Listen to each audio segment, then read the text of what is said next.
नमस्ते दोस्तों। आज हम बात करेंगे गैस सिलेंडर रूल 2016 के बारे में। तो जैसे हमने पहले एक सेशन में पढ़ा था एक्सप्लोजिव एक्ट और पेट्रोलियम एक्ट और रूल के बारे में, और उसमें जो बात कही गई थी कि जो भी यहाँ पे गैसेस लिक्विड या सॉलिड्स फॉर्म में जो भी एक्सप्लोजिव केमिकल या फ्लेमेबल केमिकल्स आएंगे ना, तो उसके लिए अलग से आप रूल्स बना सकते हैं। तो उसी के तहत आपको ये फोटोग्राफ से भी एक आइडिया आए होंगे कि जो भी सिलेंडर्स हम नॉर्मली इंडस्ट्रीज में जो स्पेशली यूज करते हैं, तो उनके लिए अलग से ये रूल बनाया गया है। जैसे कि हम कार्बन डाइऑक्साइड सिलेंडर यूज करते हैं, नाइट्रोजन सिलेंडर यूज करते हैं, या hydrogen, oxygen, argon, propane, helium, acetylene, ये ऐसे बहुत सारे सिलेंडर्स आपको यूज करना पड़ते हैं। और फिर ये सिलेंडर की सेफ्टी के रिलेटेड आपको गाइडलाइंस होनी चाहिए कि ये सिलेंडर का डिजाइन कैसे होना चाहिए, इसको कैसे रखा जाता है, या फिर इस पे अलग अलग जो इंस्ट्रूमेंट या इक्विपमेंट होते हैं वो क्या होने चाहिए, इस पे आपको स्टोरेज की फैसिलिटी क्या होनी चाहिए, या फिर जो मार्किंग या लेबलिंग होता है या फिर कलर कोडिंग होता है वो होनी चाहिए। क्योंकि अगर थर्ड पर्सन या कोई नया वहां पे एम्प्लॉय रहेगा आपकी इंडस्ट्री में, तो कलर कोडिंग से या लेबलिंग या जो भी सिंबल्स आप यूज करते हैं उससे भी एटलीस्ट आपको पता चले कि इस सिलेंडर में क्या रखा है। तो इसके जो डिटेल्स है ये सब यहाँ पे सेफ्टी ओरिएंटेड दिए हैं, क्योंकि गैस सिलेंडर भी यहाँ पे प्रॉब्लमेटिक हो सकता है अगर आपने जो भी सेफ्टी गाइडलाइंस है वो अगर फॉलो नहीं की गई। तो ये भी सिलेंडर के अगर आपने हिस्ट्री में एक्सीडेंट्स देखे होंगे तो उसमें भी बहुत सारे ऐसे एक्सीडेंट्स हैं जो भी गाइडलाइंस है वो फॉलो नहीं की गई, इसकी वजह से यहाँ पे हो गए। और उसमें कुछ केसेस में मेजर इंजुरीज है और कुछ केसेस में फैटेलिटीज भी है। तो ये सब अवॉइड करने के लिए आपको गैस सिलेंडर रूल, उसके जो गाइडलाइंस है वो जानना जरूरी है। तो ये gas cylinder rule explosive act 1884 से बनाया गया है, जो सेक्शन 18 का रेफरेंस लेके, और जो मेन सेक्शन हमने बात की थी कि जहां पे पावर से सेंट्रल गवर्नमेंट को या स्टेट गवर्नमेंट को, तो सेंट्रल गवर्नमेंट को जो पावर से सेक्शन 5 और 7 जो एक्सप्लोसिव एक्ट 1884 में बात कही गई कि आप अलग से रूल बना सकते हैं अगर उस टाइम में या फिर कंडीशन के हिसाब से आपको लगता है। तो उसके बाद गैस सिलेंडर रूल 2004 बनाया गया था, और वो अभी गैस सिलेंडर रूल 2016 है। उसके अलावा भी अभी गैस सिलेंडर रूल 2020 भी है, और वहां पर कुछ अमेंडमेंट्स हो चुके हैं, कुछ मॉडिफिकेशन भी हो चुके हैं। तो जो मेजर अमेंडमेंट्स या मेजर मॉडिफिकेशन है ये गैस सिलेंडर रूल 2016 में है एज कंपेयर टू 2004, और इसीलिए हम बात करेंगे अभी गैस सिलेंडर रूल 2016 की।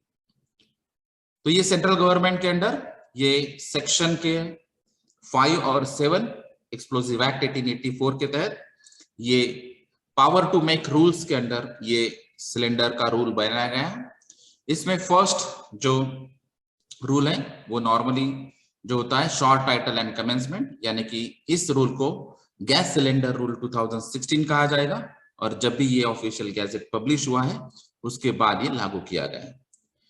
अभी हर एक एक्ट और रूल में बहुत सारे डेफिनेशंस होती है, लेकिन उसमें से बहुत डेफिनेशंस या वर्डिंग कॉमन होती है, इसलिए मैं मैक्सिमम सेशंस में डेफिनेशंस जो आपको मालूम नहीं होगी नॉर्मली वही डेफिनेशंस में बताता हूं।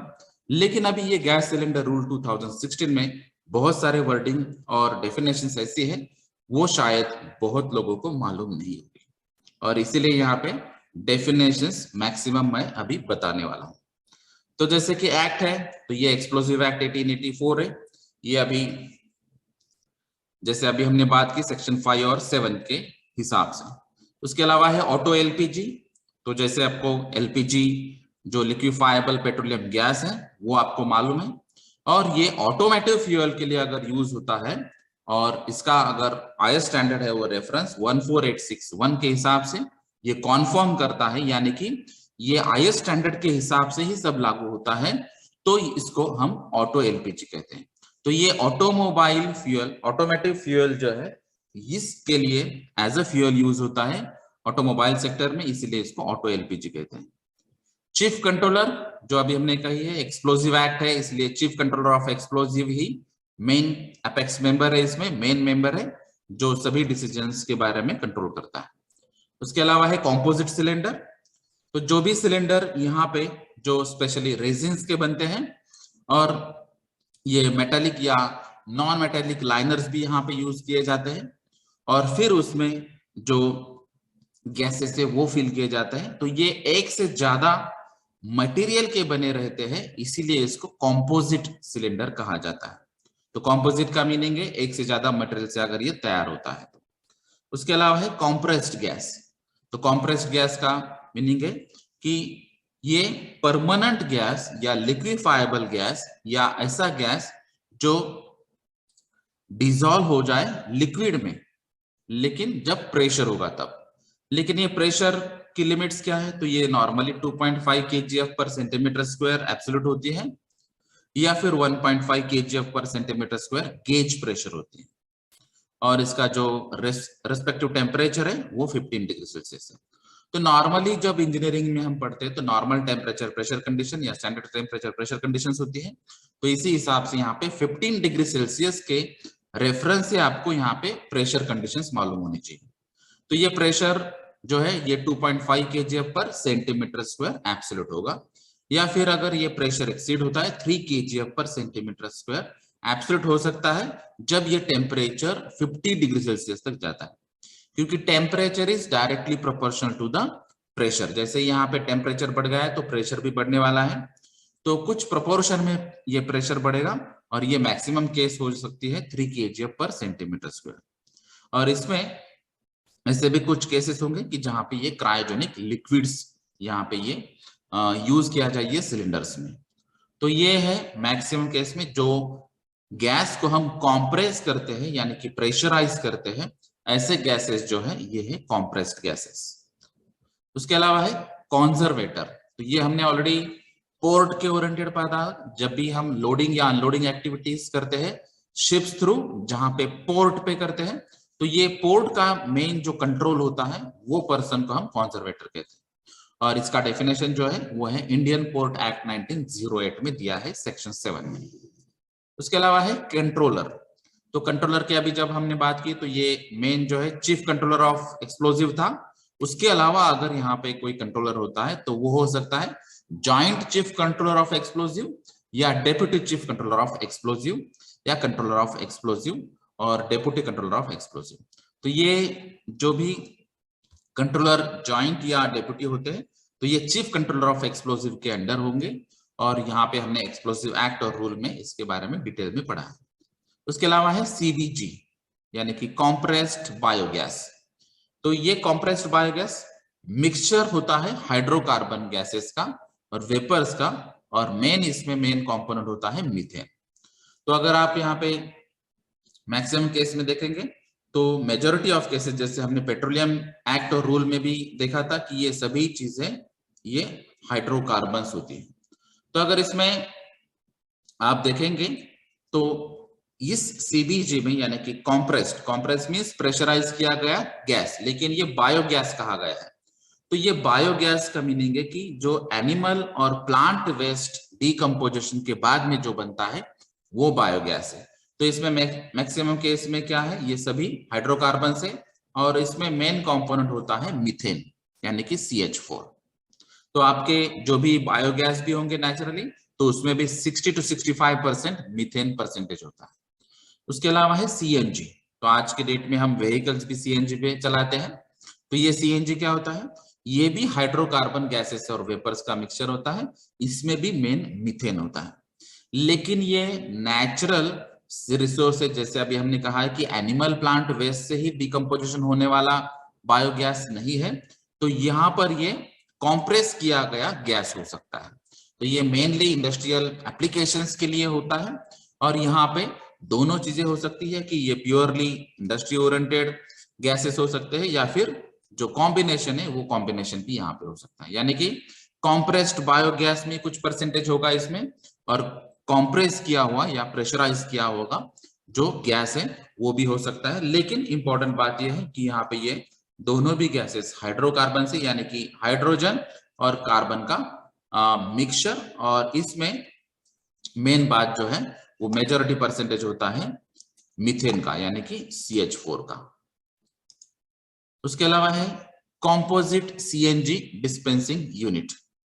तो ये सीएनजी गैस के बारे में अभी हमने पढ़ा है। तो ये सीएनजी गैस को डिस्पेंस करने के लिए, जैसे हम नॉर्मली डिस्पेंसर यूज करते हैं वर्डिंग, उसी हिसाब से यहाँ पे सीएनजी के लिए सीएनजी डिस्पेंसिंग यूनिट होते हैं, और ये एक से ज्यादा मटेरियल के बने रहते हैं, इसलिए इसको कॉम्पोजिट सीएनजी डिस्पेंसिंग यूनिट कहते हैं। तो ये सीएनजी का स्टोरेज कैस्केड होता है, कंप्रेसर होता है इसमें, और डिस्पेंसिंग यूनिट ये इंटीग्रेटेड यूनिट होता है। तो ये इंटीग्रेटेड यूनिट क्या करता है, तो सीएनजी को स्टोर भी करता है और उसको कंप्रेस भी करता है, यानी कि प्रेशराइज भी रखता है, और फिर डिस्पेंस भी करता है। सेकंड है सीएनजी मदर स्टेशन।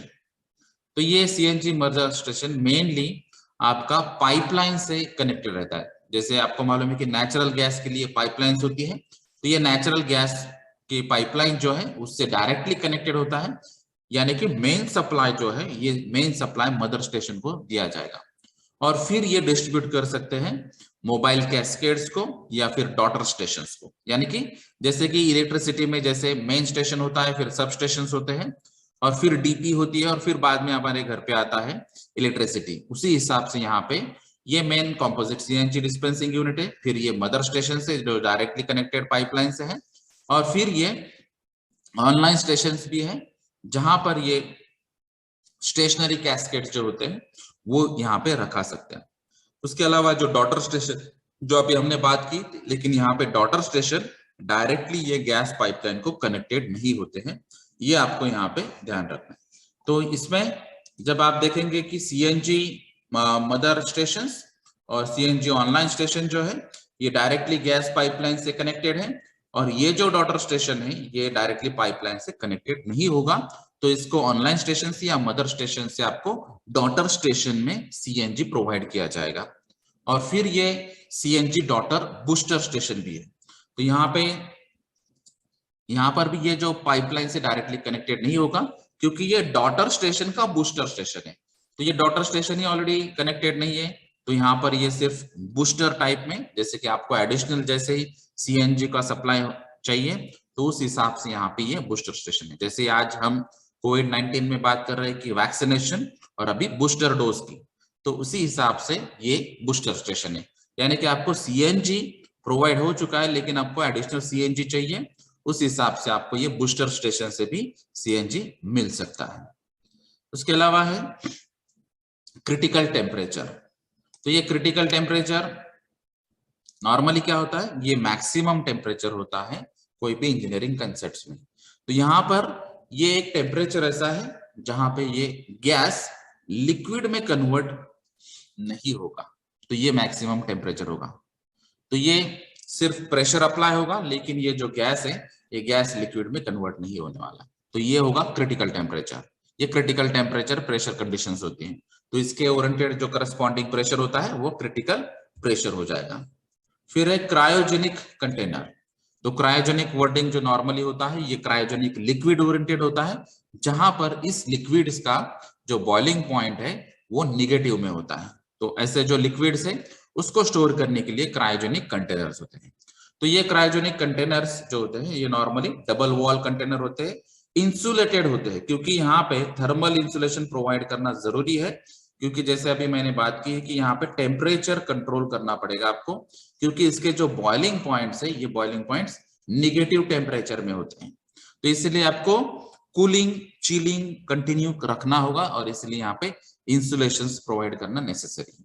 इसका जो कैपेसिटी होता है वो नॉर्मली 500 ml से 1000 लीटर कैपेसिटी में ये फील कर सकते हैं। तो यहाँ पे ये जो क्रायोजेनिक लिक्विड होते हैं इसको आपको फिलअप करना होगा, और इसका अप्रूवल लेना भी होगा, परमिशंस लेना होगा चीफ कंट्रोलर से। उसके अलावा है क्रायोजेनिक लिक्विड, जो अभी हमने बात की, जो ऐसे लिक्विड्स है परमानेंट गैस के जहां पर उसका नॉर्मल बॉइलिंग पॉइंट जो होता है वो -150 डिग्री सेल्सियस होता है। तो ये जो अभी हमने बात की कि ये नेगेटिव में होते हैं इसके बॉइलिंग पॉइंट्स, तो ये -150 डिग्री सेल्सियस तक इसका बॉइलिंग पॉइंट होगा, तो वो क्रायोजेनिक लिक्विड होंगे। फिर है सिलेंडर टेस्टिंग स्टेशन। तो ये जो सिलेंडर्स हम यूज कर रहे हैं अभी, तो उसका टेस्टिंग होना चाहिए, पीरियोडिकल टेस्टिंग होना चाहिए, उसका एग्जामिनेशन होना चाहिए। इसीलिए जो भी स्टेशंस और वहां पे जो फैसिलिटीज होंगी टेस्टिंग की, तो उसको हम सिलेंडर टेस्टिंग स्टेशन कहेंगे। फिर है dissolved oxygen sorry acetylene cylinder.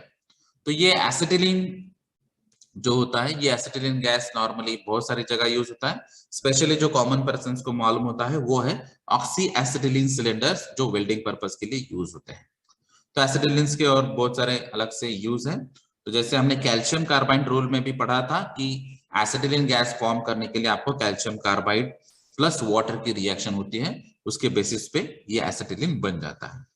तो यहाँ पर ये एसिटिलीन जो है ये डिसॉल्व्ड एसिटिलीन है, यानी कि ये लिक्विड फॉर्म में या लिक्विड में डिसॉल्व किया जाएगा, और ये एसिटिलीन फिर बाद में जैसे ये आप प्रेशर या टेम्परेचर चेंज करते हैं उस हिसाब से वो एज अ गैस आप यूज कर सकते हैं। तो इसीलिए आपको ये प्रेशर और टेम्परेचर कंट्रोल करना यहाँ पे इंपॉर्टेंट है एसिटिलीन सिलेंडर्स में। तो ये डिसॉल्व फॉर्म में होगा, ये सॉल्वेंट फॉर्म में होगा, इसीलिए इसको डिसॉल्व्ड एसिटिलीन सिलेंडर कहा जाएगा।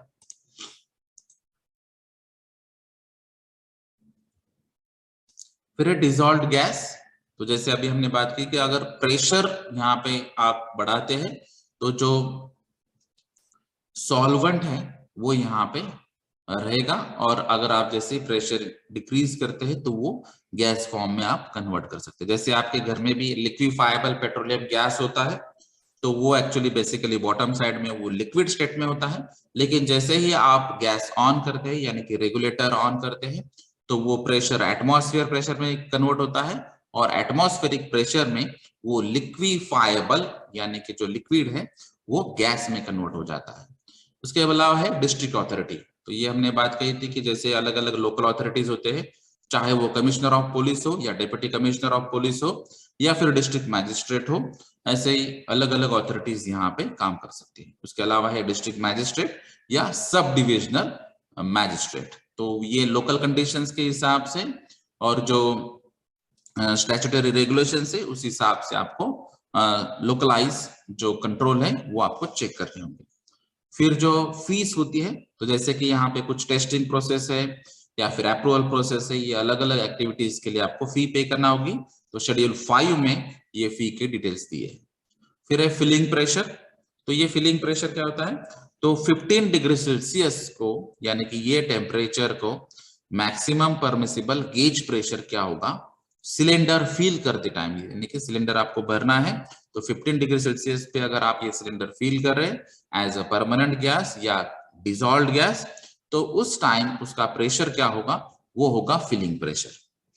फिर है फिलिंग रेशो। तो ये फिलिंग रेशो में अगर आप देखेंगे तो ये weight of liquefiable gas introduce into the cylinder to the weight of water, यानी कि ये रेशो है। तो ये रेशो फॉर्म में है इसीलिए इसको फिलिंग रेशो कहा जाता है, यानी कि ये वेट ऑफ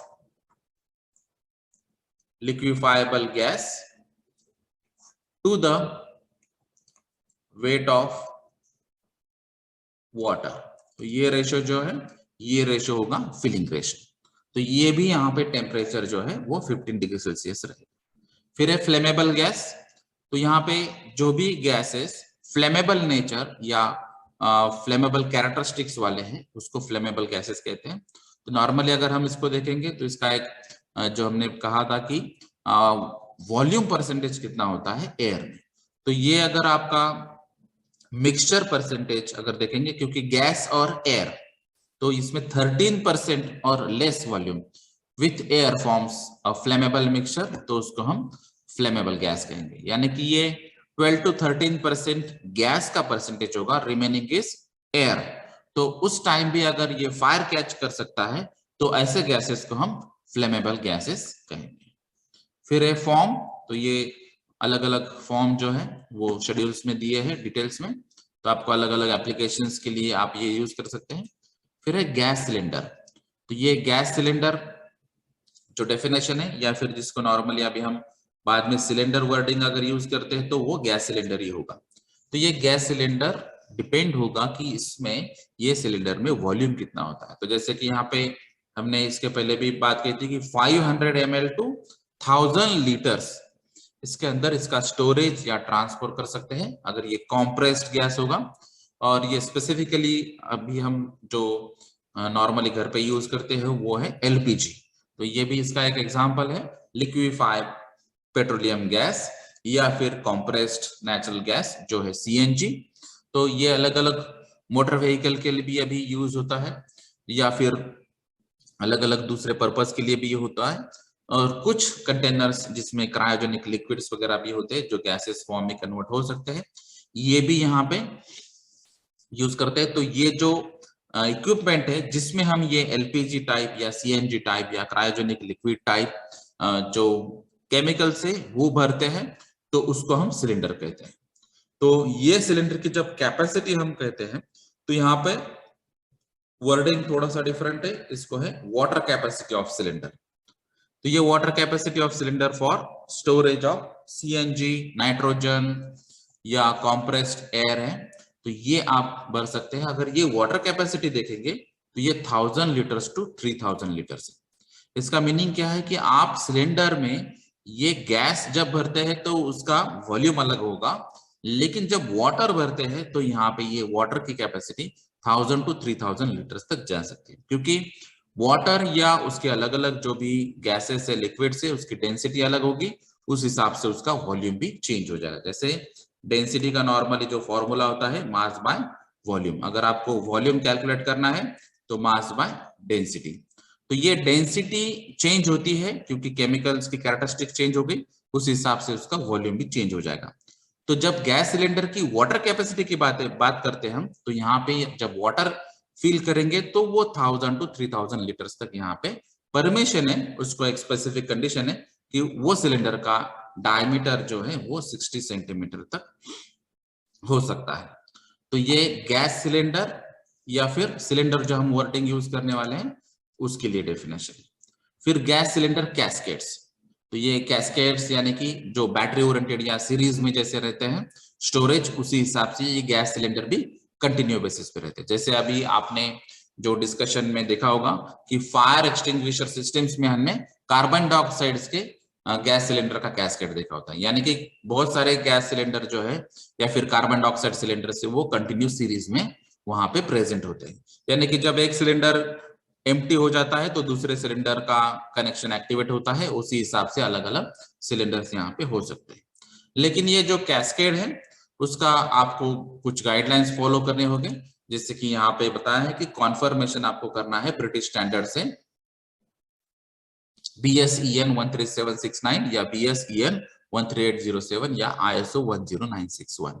तो ये कॉन्फर्मेशन की जरूरी, यानी कि गैस सिलेंडर कैस्केड जब आप बनाने वाले हैं या फिर आपको यूज करना है तो आपको ये स्टैंडर्ड्स फॉलो करने जरूरी है। अगर आप ये स्टैंडर्ड्स फॉलो करते हैं तभी आप ये गैस सिलेंडर रूट के हिसाब से आप गैस सिलेंडर कैस्केड उसको कहलाते हैं। फिर हाई प्रेशर लिक्विफाइबल गैस। तो ये लिक्विफाइबल गैस जो क्रिटिकल टेम्परेचर -10 डिग्री सेल्सियस और +70 डिग्री सेल्सियस में अगर ये कन्वर्ट कर सकते हैं हम इसको गैसेस में, तो ये हाई प्रेशर लिक्विफाइबल गैस होगा, क्योंकि प्रेशर हायर साइड में है लेकिन लिक्विफाइबल फॉर्म में ये गैस में कन्वर्ट हो सकता है ये टेम्परेचर के बीच में। तो ये -10 degree Celsius to 70 degree Celsius इसके बीच में। हॉट रिपेयर और reconditioning of the LPG cylinder और other welded cylinder.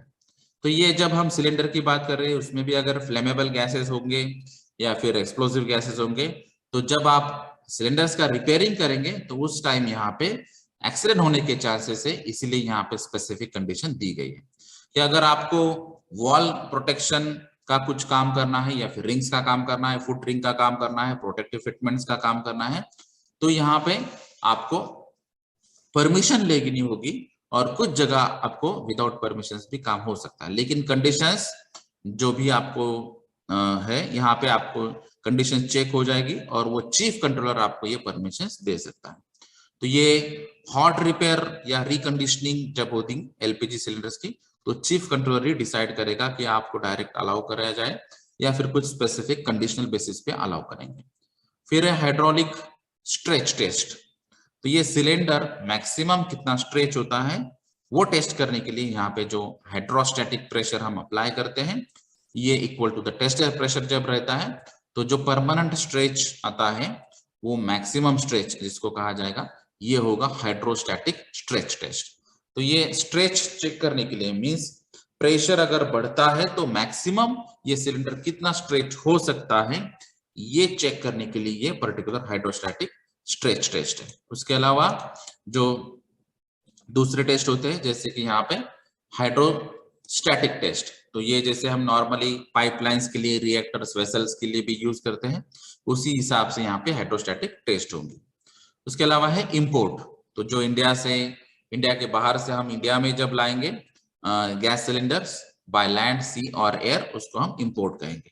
Inert gas, तो जो गैसेस केमिकली इनर्ट होते हैं, यानी कि कोई केमिकल रिएक्शन या रिएक्ट नहीं करते हैं, वो इनर्ट गैसेस होते हैं। जैसे कि हम नाइट्रोजन यूज करते हैं या फिर हीलियम या आर्गन जैसे गैसेस हैं, वो इनर्ट गैसेस होते हैं। फिर है इंस्पेक्टिंग अथॉरिटी। तो इंस्पेक्टिंग अथॉरिटी जो अभी हमने बात की थी कि जो भी गैस सिलेंडर्स है उसका मैन्युफैक्चरिंग हो, टेस्टिंग हो या फिर अलग अलग उसके रिपेयरिंग मेंटेनेंस के एक्टिविटीज हो, उसके लिए चीफ कंट्रोलर ही मेन पर्सन है जो इंस्पेक्ट करता है, सर्टिफिकेट देता है, परमिशन देता है या फिर अप्रूवल देता है। तो वो मेन अथॉरिटी है, वो है इंस्पेक्टिंग अथॉरिटी, जो नॉर्मली चीफ कंट्रोलर होती है। फिर इंस्टॉलेशन है, तो इंस्टॉलेशन में जो भी आपके गैस सिलेंडर आपको यहाँ पे प्रीमाइसेस में इंस्टॉल करने हैं, वो इंस्टॉलेशन प्रोसेस होगी। तो उसमें चाहे वो मैन्युफैक्चरिंग हो, चाहे फिलिंग हो, कहीं स्टोरेज हो, ये अलग अलग एक्टिविटी यहाँ पे होती है। जैसे कि कुछ जगह अगर आप देखेंगे तो सिलेंडर का मैन्युफैक्चरिंग होता है, कुछ जगह सिर्फ फिलिंग होता है। जैसे कि अभी एलपीजी सिलेंडर जो होते हैं, भारत पेट्रोलियम या फिर हिंदुस्तान पेट्रोलियम या भारत गैस, ऐसे अलग अलग जो गैसेस के स्टेशन होते हैं, तो वो एक्चुअली फिलिंग स्टेशन होते हैं, यानी कि वहां पे सिर्फ गैस का स्टोरेज होता है और वो गैस आपके सिलेंडर्स में फिल किया जाता है। कहीं जगह स्टोरेज भी होते हैं, जैसे कि यहाँ पे अगर आप नासिक नियर बाय में मनमाड़ में देखेंगे तो पानेवाड़ी स्टेशन है, जहां पे पानेवाड़ी एरिया में जो लिक्विड्स के और गैसेस का बहुत बड़ा स्टोरेज है।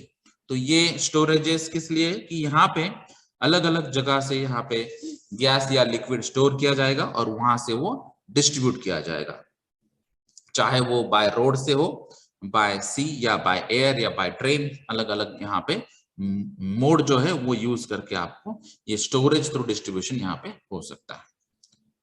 उसके अलावा है लिक्विफाइबल गैस। लिक्विफाइबल गैस का मीनिंग क्या है कि ये अगर -10 डिग्री सेल्सियस से अगर यहाँ पे टेम्परेचर है तो ये लिक्विफाइड बाय द प्रेशर, यानी कि ये गैस जो है ये लिक्विड में कन्वर्ट होगा ये पर्टिकुलर प्रेशर पे और ये -10 डिग्री सेल्सियस पे, तो यहाँ पर उसको लिक्विफाइबल गैस कहते हैं। यानी कि जब ये नॉर्मल एटमॉस्फेयर प्रेशर में आएगा तो ये लिक्विड वापस से गैस में कन्वर्ट हो जाएगा। तो जैसे अभी हमने बात की थी कि ये गैस टू लिक्विड कन्वर्ट करना है आपको -10 डिग्री सेल्सियस प्रेशराइज करके, और बाद में फिर ये नॉर्मल एटमॉस्फेरिक प्रेशर को ये फिर से लिक्विड टू गैस कन्वर्ट हो सकता है और वहां पे नॉर्मल टेम्परेचर 17.5 डिग्री सेल्सियस हो सकता है। तो ये मिनिमम टेम्परेचर पे ये गैसेस में कन्वर्ट होना चाहिए और फिर ये टेम्परेचर 30 डिग्री सेल्सियस तक भी अलाउड है for toxic gases. Liquefied petroleum gas, तो जो एलपीजी हम नॉर्मली यूज करते हैं उसका यहाँ पे बताया है कि इसमें एक्चुअली कॉम्बिनेशन क्या होता है। तो ये नॉर्मली मटेरियल जो होता है ये हाइड्रोकार्बन ही होता है। तो हाइड्रोकार्बन का मिक्सचर होता है, जैसे अभी हमने बात की थी हाइड्रोजन और कार्बन का मिक्सचर। तो इसमें स्पेसिफिकली जो एलपीजी के बारे में बताया है, तो ये टेम्परेचर और प्रेशर कंडीशन जो है वो है 65 डिग्री सेल्सियस पे 16.87 kg पर centimetre square gauge pressure maximum यहाँ पे एलपीजी के लिए अलाउड है। और ये एलपीजी जो होता है ये एलपीजी एक्चुअली कॉम्बिनेशन होगा या मिक्सचर होगा प्रोपेन का, प्रोपिलीन का, ब्यूटेन का और ब्यूटिलीन का। तो ये अलग अलग केमिकल कंपोनेंट्स यहाँ पे यूज होते हैं। जैसे आपने अभी देखा होगा कि यहाँ पर ये सभी फॉर्मूले जो है C3H8, C3H6, C4H10 या C4H8, तो ये सभी हाइड्रोकार्बन से यानी कि हाइड्रोजन और कार्बन का कॉम्बिनेशन है। उसके अलावा है लो प्रेशर लिक्विफाइबल गैस। तो ये लिक्विफाइबल गैस जहां पे उसका critical temperature higher than 70 degree Celsius होगा। तो हमने क्रिटिकल टेम्परेचर में पढ़ा था कि जो रेंज है normally -10 degree Celsius to 70 degree Celsius बात की थी। अभी यहाँ पे ये लो प्रेशर लिक्विफाइबल गैस है, तो इसका टेम्परेचर जो क्रिटिकल है वो हाइयर देन 70 डिग्री सेल्सियस अगर होता है तो उसको हम लो प्रेशर लिक्विफाइबल गैस कहेंगे। उसके अलावा है मैन्युफैक्चर ऑफ गैस। तो ये गैस को मैन्युफैक्चरिंग करने के लिए जो यूनिट होता है उसको मैन्युफैक्चरिंग यूनिट कहते हैं या फिर फिलिंग यूनिट कहते हैं। जैसे अभी हमने बात कही थी कि अलग अलग जो यूनिट्स होते हैं जहां पे फिलिंग स्टेशन होते हैं, तो सिलेंडर को फिल किया जाता है तो उसको हम मैन्युफैक्चरिंग प्रोसेस कह सकते हैं, क्योंकि यहाँ पे गैसेस को एक्चुअली इस यूनिट में मैन्युफैक्चर नहीं किया जाता है, उसको फील किया जाता है, तो वो पर्टिकुलर प्रेशर और टेम्परेचर कंडीशंस को। फिर है ऑक्सीडाइजिंग गैस। तो जो गैसेस ऑक्सीजन बनाने के लिए आपको हेल्प करते हैं वो सब गैसेस ऑक्सीडाइजिंग गैस कहते हैं। तो ये ऑक्सीडाइजिंग गैस आपको मेन कंपोनेंट देते हैं ऑक्सीजन।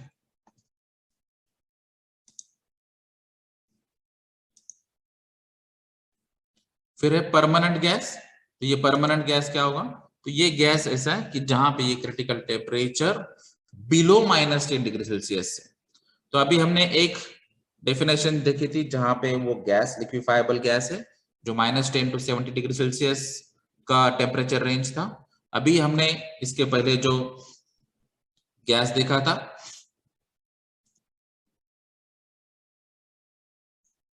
वो लिक्विफाइबल गैस, बाद में फिर लो प्रेशर लिक्विफाइबल गैस देखा था जो higher than 70 degree Celsius critical temperature है।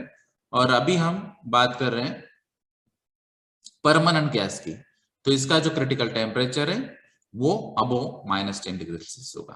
तो यहाँ पे क्रिटिकल टेम्परेचर अगर बिलो -10 डिग्री सेल्सियस होता है और फिर वो अगर गैस में ही कन्वर्ट रहता है तो उसको हम परमानेंट गैस कह सकते हैं। तो ये लिक्विफाइड हो सकता है जब आप प्रेशर और टेम्परेचर चेंज करेंगे और टेम्परेचर को -10 डिग्री सेल्सियस से प्लस करेंगे। तो ये नॉर्मली बिलो -10 डिग्री सेल्सियस होगा तो ये परमानेंट गैस है। न्यूमेटिक टेस्ट जो नॉर्मली बाकी सब वेसल्स की या पाइपलाइंस की होती है उसी हिसाब से यहाँ पे एयर का यूज करके न्यूमेटिक टेस्ट प्रेशर आप चेक कर सकते हैं। फिर है पॉइजनस और टॉक्सिक गैस। तो यहाँ पर यही नॉर्मल डेफिनेशन है लेकिन यहाँ पे स्पेसिफिक कंडीशन दी है जो है 100 mg पर metre cube at 15 degree Celsius और 1 kg पर सेंटीमीटर स्क्वायर एब्सोल्यूट प्रेशर। तो जो भी गैसेस आप यूज करेंगे तो उसका मैक्सिमम कॉन्सेंट्रेशन ह्यूमन बीइंग्स के लिए यानी कि रेस्पिरेशन सिस्टम्स के लिए अलाउड है, वो मैक्सिमम कॉन्सेंट्रेशन है 100 mg पर मीटर क्यूब है। अगर इससे भी ज्यादा होगा तो शायद आपको यूज करने के लिए परमिशन ना मिले। फिर है पोरस मास। तो यहाँ पे ये पोरस का मीनिंग है पोरोसिटी कैरेक्टरिस्टिक्स, यानी कि कितने यहाँ पे छेद होंगे और उस हिसाब से वहां पे एब्जॉर्प्शन ये फिनोमिना होगा। तो ये जो सॉल्वेंट्स होते हैं तो ये गैस एब्जॉर्ब करेंगे और ये एब्जॉर्प्शन कैपेसिटी जो होती है वो पोरोसिटी के ऊपर डिपेंड होगी और ये जो पोरोसिटी है ये पोरोसिटी पोरस मास पे डिपेंड होगी। तो ये ऐसा सब्सटेंस है, ये सब्सटेंस के बेसिस पे आपकी पोरोसिटी यहाँ पे डिसाइड होगी। तो पोरोसिटी ऑफ एब्जॉर्प्शन अगर सॉल्वेंट की और एसिटिलीन गैस में कन्वर्ट होगी तो अगर ये EN 13807 2003 B2.7 अगर कॉन्फर्म करता है तब उसको नॉर्मली हम पोरस मास कह सकते हैं। तो ये जनरल वर्डिंग अगर आप देखेंगे तो पोरोसिटी कैरेक्टरिस्टिक्स वाले जो सब्सटेंसेस है उसको पोरस मास कहते हैं। लेकिन अभी गैस सिलेंडर रूल के लिए आपको यहाँ पे कॉन्फर्मेशन देखना होगा, यानी ये आप गाइडलाइन फॉलो करते हैं कि नहीं और इस हिसाब से ये पोरोसिटी मेंटेन करते हैं कि नहीं ये भी आपको चेक करना होगा। उसके बाद है शेड्यूल्स। तो ये नॉर्मली जो एक्ट्स और रूल्स में शेड्यूल होते हैं उसी तरह है। फिर है टेयर वेट। तो टेयर वेट भी आपको मालूम है कि जैसे कि नॉर्मली विदाउट गैसेस अगर सिलेंडर का वेट होता है तो वो टेयर वेट होगा, ठीक है। तो नॉर्मली हम बाकी के जो सब्सटेंसेस है उसके लिए भी हम टेयर वेट यूज करते हैं, जैसे आप डिजिटल वेइंग मशीन यूज करते हैं या फिर कोई भी नॉर्मल वेइंग मशीन यूज करते हैं तो उसमें जो भी आपको सब्सटेंस या कोई कंपोनेंट यूज करना है जिसमें आपको मटेरियल ऐड करना है और फिर मटेरियल का वेट करना है। तो सबसे पहले हम क्या करते हैं, कोई भी ट्रे वहां पे रख देते हैं, फिर उसको टेयर वेट यूज करते हैं और फिर मटेरियल ऐड करते हैं, तो वो फिर मटेरियल का आपको वेट मिल जाता है। तो ये अलग अलग सिलेंडर जो भी आप यूज करते हैं, जैसे कि एसिटिलीन सिलेंडर्स है, या फिर लिक्विफाइबल गैस सिलेंडर से, या फिर परमानेंट गैस सिलेंडर से, या फिर क्रायोजेनिक कंटेनर से। तो ये सिलेंडर के साथ कुछ फिटिंग्स या वॉल्स, उसका भी जो वेट यहाँ पे ऐड होगा, तो वो टेयर वेट यहाँ पे हो सकता है। तो जैसे कि यहाँ पे अभी एसिटिलीन सिलेंडर में आप देखेंगे, तो विदाउट एसिटिलीन अगर आप देखेंगे तो ये सिलेंडर का वेट जो होगा 15 डिग्री सेल्सियस के हिसाब से वो टेयर वेट होगा। लिक्विफाइड गैस सिलेंडर अगर आप यूज करेंगे तो इसमें जो वॉल है, ये वॉल का वेट भी यहाँ पे ऐड हो जाएगा और फिर वो लिक्विफाइड गैस सिलेंडर का टेयर वेट होगा। अगर आप परमानेंट गैस सिलेंडर यूज कर रहे हैं तो यहाँ पे विदाउट वॉल जो वेट होगा वो परमानेंट गैस सिलेंडर का टेयर वेट होगा। और यहाँ पे क्रायोजेनिक कंटेनर जब यूज करते हैं, जैसे हमने बताया था कि क्रायोजेनिक लिक्विड्स यहाँ पे यूज होते हैं माइनस में, -150 डिग्री सेल्सियस के आसपास उसके नॉर्मल बॉइलिंग पॉइंट होते हैं, तो वहां पे इंसुलेशन लगाना जरूरी है। तो यहाँ पे ये इंसुलेटिंग मटेरियल का भी वेट यहाँ पे आ जाएगा, वॉल का भी वेट आ जाएगा, तो ये क्रायोजेनिक कंटेनर के लिए टेयर वेट होगा। फिर है टेस्ट प्रेशर। तो जो भी इंटरनल प्रेशर आपको अगर हाइड्रोलिक टेस्ट लेनी है, या फिर हाइड्रोस्टैटिक स्ट्रेच टेस्ट लेनी है, या फिर न्यूमेटिक टेस्ट लेनी है, जो अलग अलग टेस्ट हमने देखे, तो जो भी टेस्ट का वो मैक्सिमम जो प्रेशर होगा वो टेस्ट प्रेशर हो जाएगा। फिर है ट्रांसपोर्ट। तो ये सिलेंडर जब हम ट्रांसपोर्ट करते हैं या फिर गैसेस ट्रांसपोर्ट करते हैं, वो सेम मीनिंग है यहाँ पे। वाटर कैपेसिटी जो अभी हमने बताया था कि volume of water in litres in the cylinder, उसको हम वाटर कैपेसिटी कहेंगे। टेम्परेचर होगा 15 डिग्री सेल्सियस। फिर है working pressure for low pressure liquefiable gas. तो अगर लो प्रेशर लिक्विफाइबल गैस है तो उसका वर्किंग प्रेशर जो है वो saturated vapour pressure 65 degree Celsius के करस्पॉन्डिंग होगा। फिर ये परमानेंट गैस के लिए 15 डिग्री सेल्सियस होगा। और फिर है यील्ड स्ट्रेंथ। तो ये stress corresponding to a permanent strain. तो ये नॉर्मली इंजीनियरिंग स्टूडेंट्स को नॉर्मली मालूम रहता है कि स्ट्रेस टू स्ट्रेन, तो ये यील्ड स्ट्रेंथ हम नॉर्मली यूज करते हैं। तो यहाँ पे 0.2% of the original gauge length, ये टेंसाइल टेस्ट नॉर्मली इसमें होता है। तो ये टेंसाइल टेस्ट थ्रू यहाँ पे आप यील्ड स्ट्रेंथ जो है वो कैलकुलेट कर सकते हैं कि कितना स्ट्रेस होगा, कितना स्ट्रेन होगा, उस हिसाब से आप स्ट्रेंथ यहाँ पे कैलकुलेट करेंगे। फिर है थर्ड रूल, फिलिंग पोजीशन और इंपोर्ट और ट्रांसपोर्ट ऑफ सिलेंडर। तो जब भी आपको ये सिलेंडर अभी फिल करना है या फिर स्टोर करना है, इंपोर्ट करना है, ट्रांसपोर्ट करना है, तो उसके लिए आपको कुछ गाइडलाइंस फॉलो करनी होगी। जैसे यहाँ पे कुछ स्टैंडर्ड्स दिए गए हैं, स्पेशली जो शेड्यूल 1 में है, तो वो सिलेंडर का वॉल जो है, तो वॉल के रिलेटेड आपको कुछ गाइडलाइंस दी गई है। फिर जो टेस्टिंग प्रोसीजर होती है या फिर इंस्पेक्शन प्रोसीजर होती है, और इंस्पेक्शन के बाद में जब आपको चीफ कंट्रोलर सर्टिफिकेट देता है, वो भी आपको यहाँ पे फॉलो करनी होगी। अगर आपको अप्रूवल लेना है तो चीफ कंट्रोलर से अप्रूवल लेने के लिए आपको कुछ डिटेल्स यहाँ पे देने होंगे, जैसे कि यहाँ पे total number of serial number of the cylinders है, या फिर नेम और address of the manufacturer of cylinder है, फिर सिलेंडर और वॉल का स्पेसिफिकेशन है, फिर प्रीवियस अप्रूवल अगर कोई होगा तो यहाँ पे वो भी आपको बताना है, फिर टेस्ट और इंस्पेक्शन के सर्टिफिकेट्स सिलेंडर के इसके अगर आपने पहले लिए होंगे, जो टेस्ट और इंस्पेक्शन के certificate specially wall fitted cylinders है उसके लिए, तो कुछ सिलेंडर्स वॉल फिटेड होते हैं, कुछ सिलेंडर्स इंसुलेटेड मटेरियल होते हैं, तो जो भी सिलेंडर्स आप यूज करते हैं उस हिसाब से उसके टेस्टिंग और इंस्पेक्शन के सर्टिफिकेट्स भी आपको यहाँ पे देने हैं। उसके अलावा जो स्क्रूटिनी फी है वो भी आपको शेड्यूल 5 के हिसाब से पेमेंट करनी होगी। कुछ यहाँ पे इंस्पेक्शन अथॉरिटीज की भी कुछ पावर्स है और कंट्रोलिंग टेक्निक है, जैसे कि वो इंस्पेक्शन अथॉरिटी यानी कि चीफ कंट्रोलर यहाँ पे सिलेंडर को चेक करने के लिए फिजिकल वेरिफिकेशन के लिए आ सकते हैं। फिजिकली जब वो वेरीफाई करते हैं तो नॉर्मली वो जनरल इंस्पेक्शन करेंगे, कुछ टेस्टिंग्स भी कर सकते हैं, जैसे हमने न्यूमेटिक टेस्टिंग के बारे में बात की, या फिर हाइड्रोलिक टेस्टिंग हो सकती है, या फिर हाइड्रोस्टैटिक स्ट्रेच टेस्ट हो सकती है, ऐसे अलग अलग टेस्टिंग्स यहाँ पे हो सकते हैं। उसका क्वालिटी चेक भी हो सकता है, और फिर उसके जो अलग अलग फिटिंग्स और वॉल्स होते हैं वो भी टेक्निकली यहाँ पे चेक करेंगे। और फिर उसके बाद में वो आपको यहाँ पे सर्टिफिकेट दे सकते हैं कि आपको ये सिलेंडर यूज करने के लिए या स्टोर करने के लिए या फिर कहीं पे फिलिंग करने के लिए आप ये यूज कर सकते हैं। तो नॉर्मली एक साल में कम से कम एक बार आपको ये टेस्टिंग और एग्जामिनेशन थ्रू जाना ही होगा। जब ये फॉरेन मैन्युफैक्चरर होता है तो ये फॉरेन मैन्युफैक्चरर के लिए भी कुछ यहाँ पे गाइडलाइंस है। तो कहीं जगह चीफ कंट्रोलर आपको ये एग्जाम कर सकता है कि विदाउट इंस्पेक्शन या without physical verification provisional permission आपको मिल सकती है। तो आज की डेट में कुछ यहाँ पे फैसिलिटीज भी आती है, जैसे कि आप वीडियो कॉल्स या कॉन्फ्रेंस कॉल या वीडियो शूटिंग्स करके भी आप यहाँ पे चेक कर सकते हैं, क्योंकि फॉरेन मैन्युफैक्चरर को फिजिकली वेरीफाई करना या इंस्पेक्शन करना थोड़ा सा क्रिटिकल है, फिजिबल नहीं होता है। तो उस टाइम यहाँ पे फॉरेन मैन्युफैक्चरर्स के लिए ये प्रोविजन हो सकती है।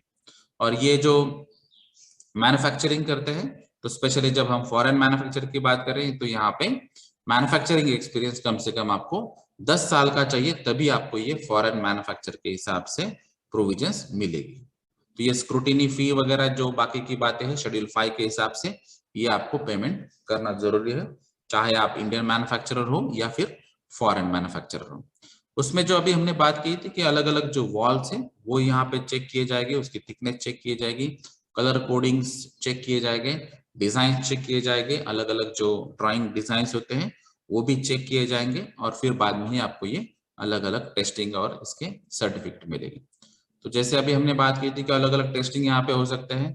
तो अगर आप इंडिया के बाहर से इंपोर्ट कर रहे हैं यहाँ पे सिलेंडर्स, तो उसके लिए भी स्पेसिफिक गाइडलाइन से आपको हाइड्रोस्टैटिक टेस्ट से कंपलसरी जाना होगा, हाइड्रोस्टैटिक स्ट्रेच टेस्ट से शायद जाना होगा, या फिर अगर आपका cylinder not filled with the liquefiable gas है या परमानेंट गैस है, तो शायद वहां पे आपको कुछ अलग गाइडलाइंस यहाँ पे मिल सकती है। अगर ये आई स्टैंडर्ड जो है, जैसे कि यहाँ पे फिलिंग रेशियो हमने बात की थी, फिलिंग रेशियो का मतलब है कि जो gas to the water capacity, तो जितना भी गैस होगा और कितना वाटर कैपेसिटी उतना होगा, उसका जो रेशियो है, ये फिलिंग रेशियो अगर एक्सेस हो जाता है लिक्विफाइबल गैस के लिए, तो आपको IS 3710 फॉलो करके ही आपको ये कंप्लीट करना होगा प्रोसेस। उसके अलावा अगर ये लो प्रेशर लिक्विफाइबल गैसेस है, तो उसके लिए आपको IS 15975 इसको फॉलो करना होगा। तो ये अलग अलग गाइडलाइंस जो है, हाई प्रेशर लिक्विफाइबल गैस के लिए ये पर्टिकुलर आई स्टैंडर्ड, या लो प्रेशर लिक्विफाइबल गैस के लिए ये पर्टिकुलर आई स्टैंडर्ड्स, ये आपको फॉलो करनी होगी। फिर अगर परमानेंट गैस है तो उसके लिए भी आपको डिजाइन के कैलकुलेशंस, डिजाइन के गाइडलाइंस फॉलो करनी होगी। और ये जो भी बातें यहाँ पे एक्टिविटीज हो रही, जैसे कि यहाँ पे इंस्पेक्शन हो रहा है, आपकी कैपेसिटी चेक की जा रही है, या फिर टेस्टिंग्स हो रहे हैं, या फिर IS कॉन्फर्मेशन होता है, ये सभी चीजों का आपका रिकॉर्ड रखना जरूरी होता है। तो ये जो भी फिलिंग स्टेशन होगा, आपका मैन्युफैक्चरिंग यूनिट होगा, तो यहाँ पर आपको ये अलग अलग एक्टिविटीज के रिकॉर्ड रखने होंगे। तो जब भी वो नेक्स्ट इंस्पेक्टर आएगा या फिर नेक्स्ट विजिट होगी, तो प्रीवियस रिकॉर्ड्स आपको ये बताने हैं कि ये ऑलरेडी इंस्पेक्शन हो चुका है, टेस्टिंग हो चुकी है, और इसमें अगर कुछ इश्यूज आते हैं तो वो इश्यूज हमने अभी सॉल्व किए, तो ये आप रिकॉर्ड थ्रू दिखा सकते हैं। फिर फोर्थ रूल है वॉल के बारे में। तो जैसे अभी हमने बात की थी, कुछ सिलेंडर्स को आपको कंपलसरी वॉल लगाने ही होंगे।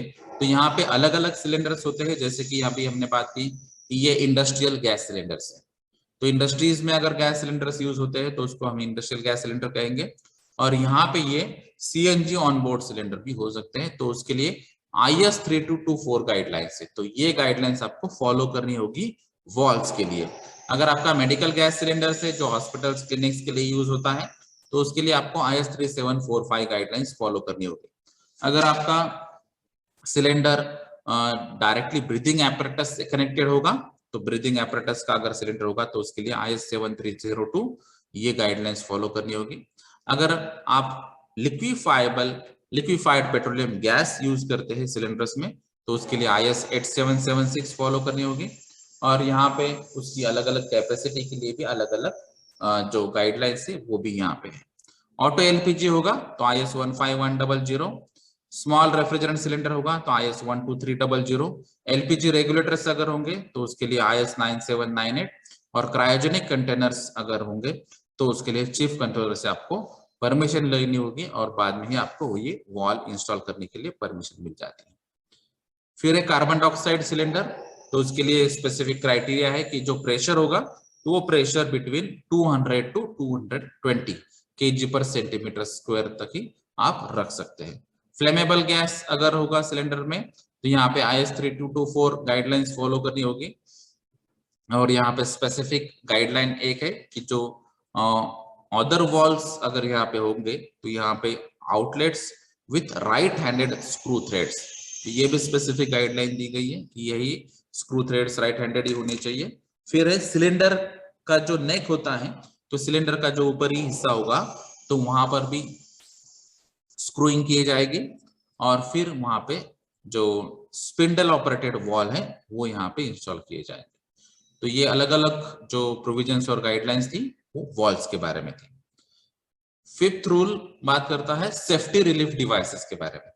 तो यहाँ पे सिलेंडर मैन्युफैक्चर जो इंडिया में है तो वो सेफ्टी रिलीफ डिवाइसेस बनाते हैं और उसका जो गाइडलाइन प्रोसेस है वो है IS 5903।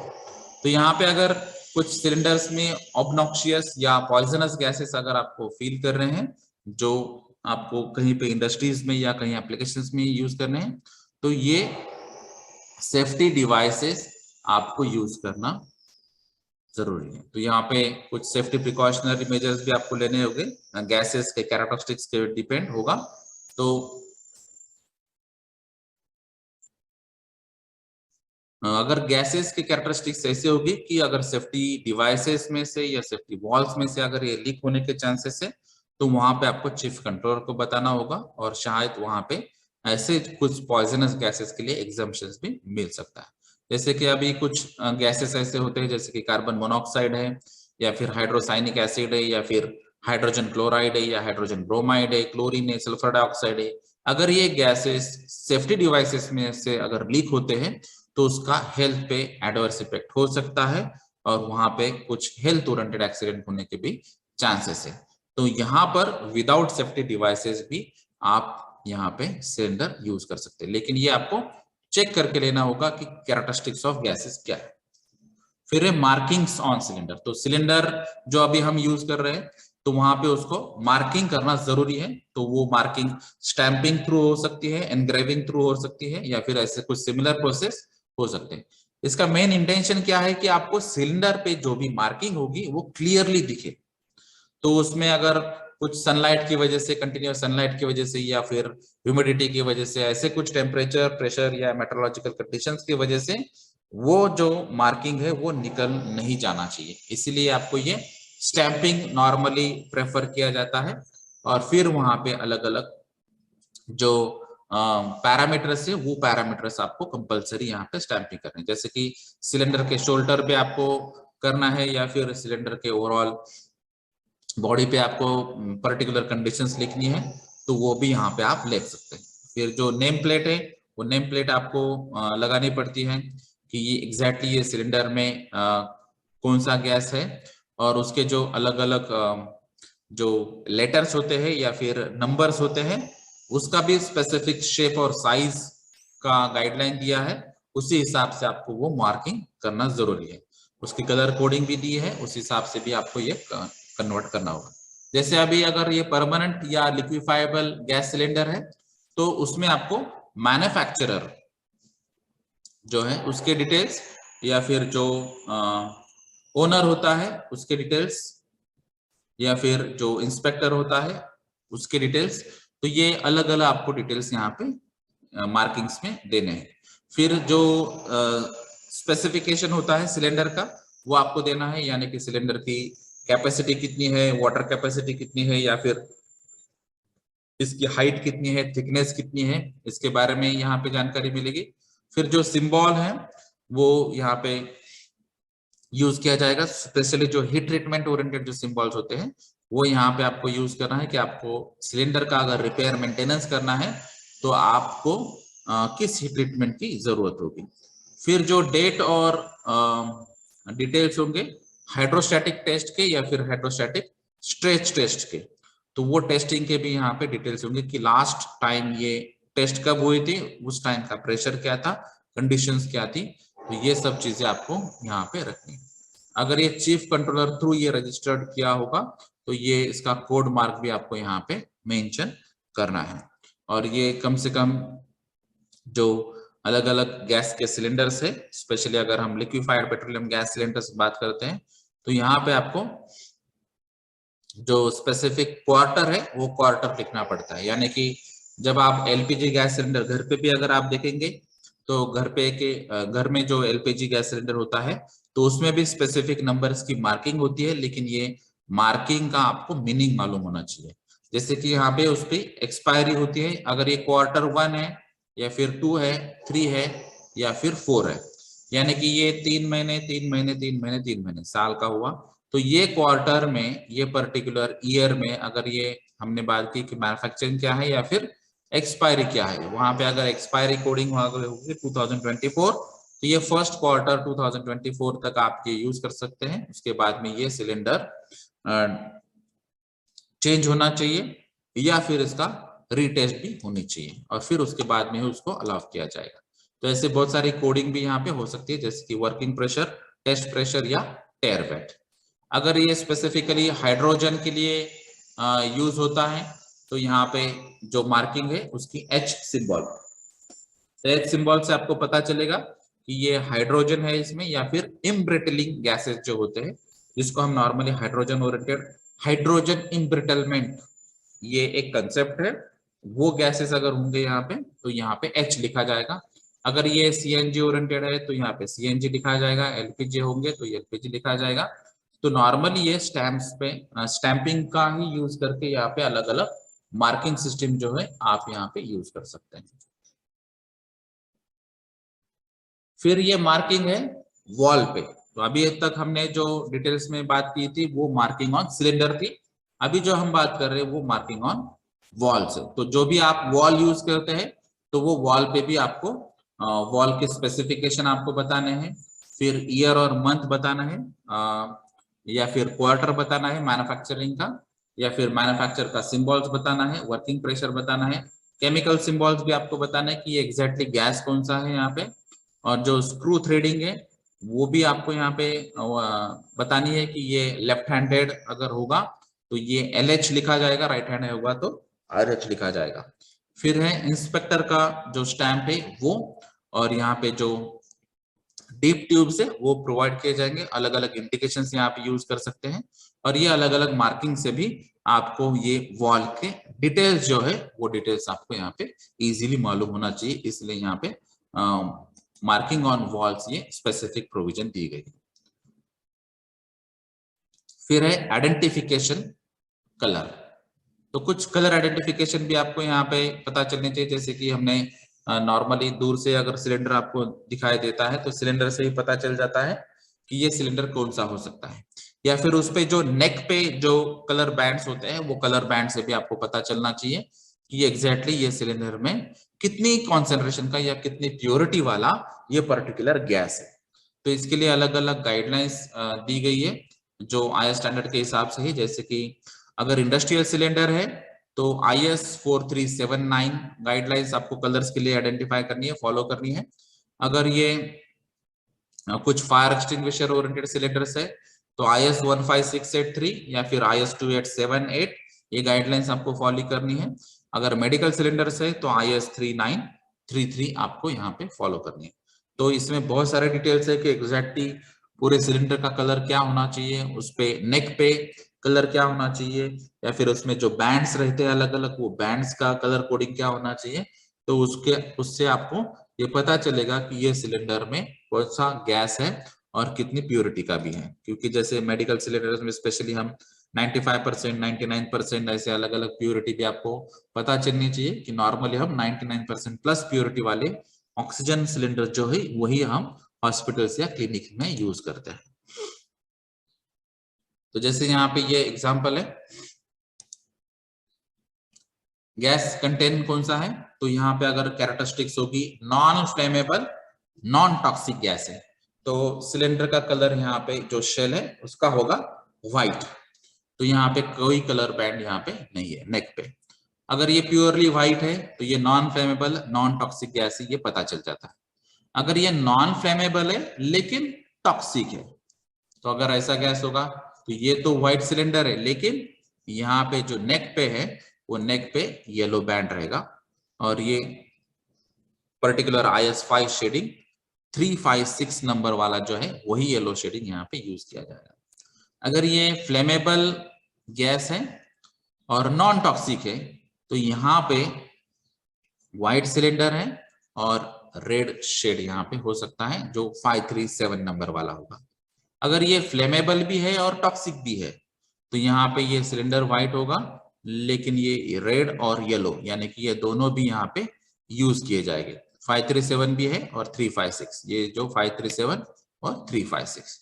उसके अलावा है गैस मिक्सचर, अगर यहाँ पे होगा जो IS4379 या IS3933 के अलावा होगा, तो ऐसे गैस मिक्सचर के लिए आपको मेजर गैस कलर जो होगा वो यहाँ पे सिलेंडर शेल के लिए यूज किया जाएगा, और जो माइनर गैस सिलेंडर है वो नेक पे यूज किया जाएगा।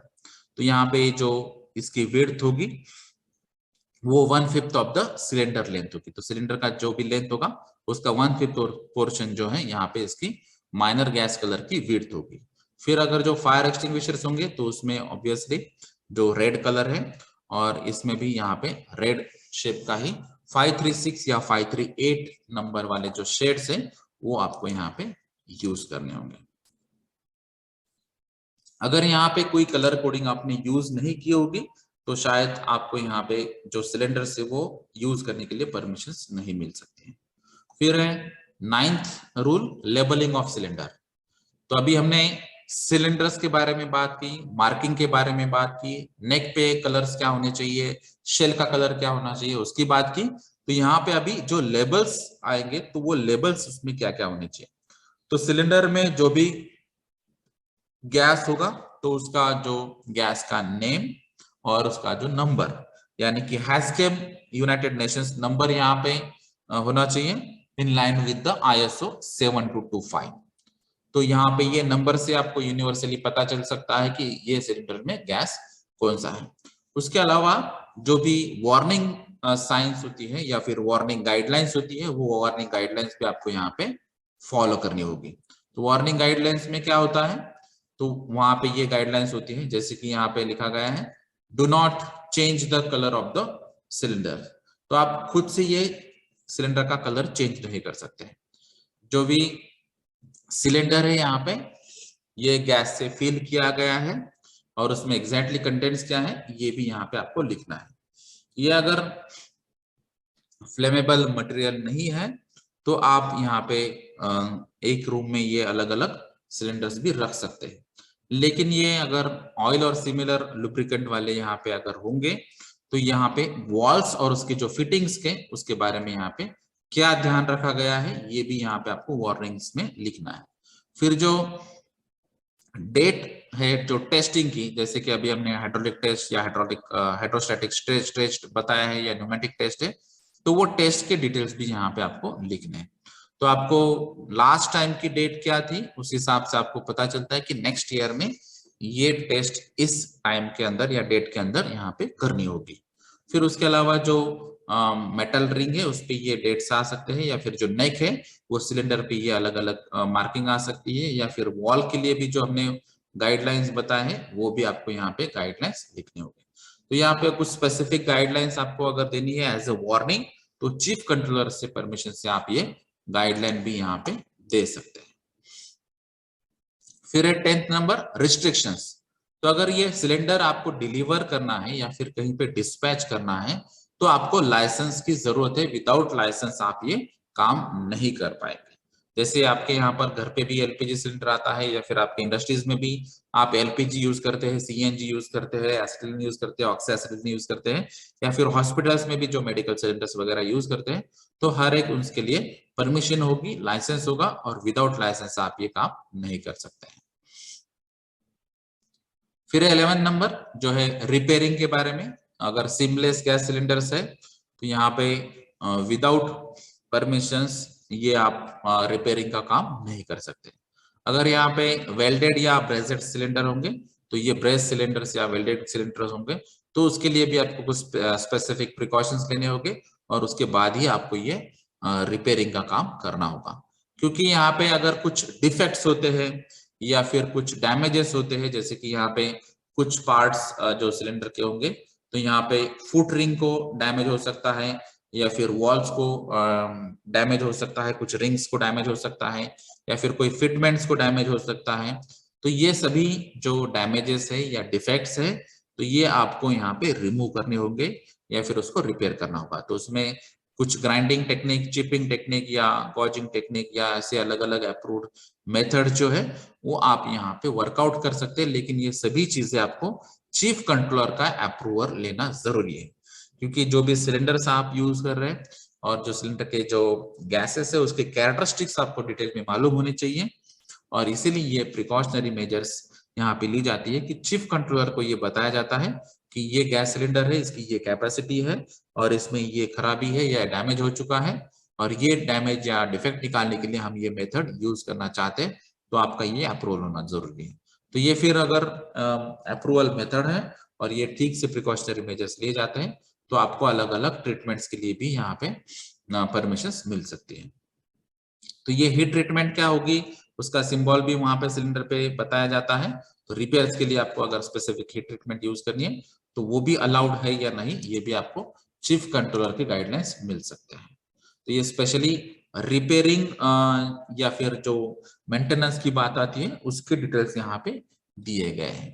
तो ये स्पेसिफिकली अगर कुछ स्पेशल प्रिकॉशंस अगर होंगे वेल्डेड या ब्रेस सिलेंडर्स के लिए, कुछ रिपेयरिंग के टेक्निक्स अगर होंगे, कुछ स्पेसिफिक मेथड्स अगर होंगे, कुछ टेस्टिंग होंगे या फिर इंस्पेक्शन और टेस्टिंग सर्टिफिकेट्स कंपलसरी होंगे, तो ये सभी चीजें आपको यहाँ पे फॉलो करनी है। और ये इंस्पेक्शन टेस्टिंग सर्टिफिकेट्स के लिए आपको वापस से शेड्यूल 5 के हिसाब से स्क्रूटिनी फी भी आपको पे करनी होगी। फिर 13th रूल जो है एम्प्लॉयमेंट ऑफ चिल्ड्रन और इंटॉक्सिकेटेड पर्सन, तो जनरली बाकी के एक्ट्स और रूल्स में जो है वो सेम कंडीशन यहाँ पे है कि 18 इयर्स प्लस एज होना चाहिए, और उसके अलावा जो इंटॉक्सिकेटेड पर्सन है वो यहाँ पे अलाउड नहीं होंगे। फिर जो जनरल प्रोविजन होती है स्मोकिंग या फायर या लाइट या डेंजरस सब्सटेंसेस यूज करने के बारे में, ये सभी चीजें यहाँ पे प्रोहिबिटेड होगी, यहाँ पे अलाउड नहीं होगी। 15th है जनरल प्रिकॉशंस। तो यहाँ पे ये सिलेंडर के बारे में अभी तक जो भी हमने बात की है उसी रिलेटेड कुछ स्पेसिफिक यहाँ पे जनरल प्रिकॉशंस भी दिए गए, जैसे कि फिटिंग्स के बारे में गाइडलाइंस है, कुछ कलर्स के बारे में गाइडलाइंस है, या फिर ऑयल और सिमिलर लुब्रिकेंट अगर आप यूज करते हैं वॉल्स के लिए, उसके लिए स्पेसिफिक कुछ गाइडलाइंस यहाँ पे मिल सकती हैं, या फिर जो अलग अलग शेड्यूल्स में डिटेलिंग बताया है उसके लिए भी यहाँ पे कुछ गाइडलाइंस बताई है। अगर सिलेंडर में जो भी आप गैस क्या यूज करने वाले हैं उस हिसाब से सिलेंडर के लिए कुछ गाइडलाइंस होगी, वॉल्स के लिए कुछ गाइडलाइंस होगी, कलर कोडिंग के लिए कुछ गाइडलाइंस होगी। तो यहाँ पे वॉल फिटिंग के जो गाइडलाइंस है उसमें स्पेशली लिक्विफाइड पेट्रोलियम गैस है या फिर हाईली टॉक्सिक गैस है, जैसे कि बोरान ट्राइफ्लोराइड है, कार्बन मोनोऑक्साइड है, फ्लोरीन है, हाइड्रोजन क्लोराइड है, साइनोजन क्लोराइड है, या फिर क्लोरीन ट्राइफ्लोराइड है, हाइड्रोजन साइनाइड है, हाइड्रोजन फ्लोराइड है, hydrogen sulphide, Mithil bromide, nitrogen dioxide, chlorine, ammonia, sulphur dioxide, ऐसे जो गैसेस है जो टॉक्सिक गैसेस कैटेगरीज में आते हैं। तो ये गैसेस के लिए भी स्पेसिफिक सिक्योरिटी की प्रोविजन या सिक्योरिटी प्लग की प्रोविजन या आउटलेट की प्रोविजन या फिर जो सेफ गार्ड्स होते हैं, ये सेफ गार्ड्स आपको यहाँ पे फॉलो करने होंगे। तो ये लीकेजेस के बारे में यहाँ पे स्पेसिफिक गाइडलाइन दी है कि यहाँ पे लीकेजेस अवॉइड होने चाहिए, स्पिंडल्स आपको ठीक तरह से यूज करने चाहिए, जो भी आप नट बोल्टिंग अरेंजमेंट अगर आप यूज करते हैं, स्क्रूइंग अरेंजमेंट यूज कर रहे हैं, तो उसका भी आपको ठीक से इंस्पेक्शन करना है, ध्यान देना है, रिपेयर करना है और उसको मेंटेन रखना है। यहाँ पर अगर आपके गैसेस लीक होने के चांसेस होते हैं तो वहां पे स्क्रबिंग सिस्टम लगाना भी जरूरी है, यानी कि ये गैस कुछ सॉल्वेंट्स में स्क्रब होना चाहिए, यानी कि एब्जॉर्ब होना चाहिए। अगर ये स्पेशली टॉक्सिक गैसेस या करोसिव गैसेस होंगे तो ये एब्जॉर्ब करना जरूरी है, नहीं तो इसका एडवर्स इफेक्ट, नेगेटिव इम्पैक्ट वहां पे हो सकता है। फिर अगर इनकेस ये सिलेंडर लीक होता है या फिर फायर कैच होती है, तो ऐसे कुछ इमरजेंसी जो सिचुएशंस होती है, तो ये इमरजेंसी सिचुएशन हैंडल करने के लिए आपके पास कुछ इक्विपमेंट्स या किट्स रेडी होनी चाहिए, जैसे कि यहाँ पे कुछ हैंड ग्लोव्स या गैस मास्क या ब्रीथिंग एपरेटस, गॉगल्स, गम बूट्स, ऐसी प्रोविजंस आपको यहाँ पे मौजूद होनी चाहिए। उसके अलावा कुछ अलग अलार्म सिस्टम्स है, जैसे कि क्लोरीन है, तो क्लोरीन अगर लीक हो जाता है तो क्लोरीन डिटेक्टर या सेंसर्स वहां पे होना चाहिए, जिससे वहां पे आपको पता चले कि क्लोरीन लीक हो चुका है और इस कॉन्सेंट्रेशन में ये लीक हो चुका है। तो ऐसे भी कुछ सेफ्टी एस्पेक्ट्स आपको यहाँ पे ध्यान में रखना है। फिर है 16th रूल, जो है स्पेशल प्रिकॉशंस अगेंस्ट एक्सीडेंट। तो एक्सीडेंट यहाँ पे नहीं होना चाहिए, इसके लिए आपको कुछ प्रिकॉशनरी मेजर्स लेने चाहिए। तो मेनली अगर फ्लेमेबल गैसेस है तो फायर होने के चांसेस होते हैं, अगर हाई प्रेशर की कंडीशन है तो वहां पे एक्सप्लोजन होने के चांसेस है। तो ये फायर हजार्ड और एक्सप्लोजन हजार्ड मेन यहाँ पे प्रॉब्लमेटिक केसेस हो सकते हैं।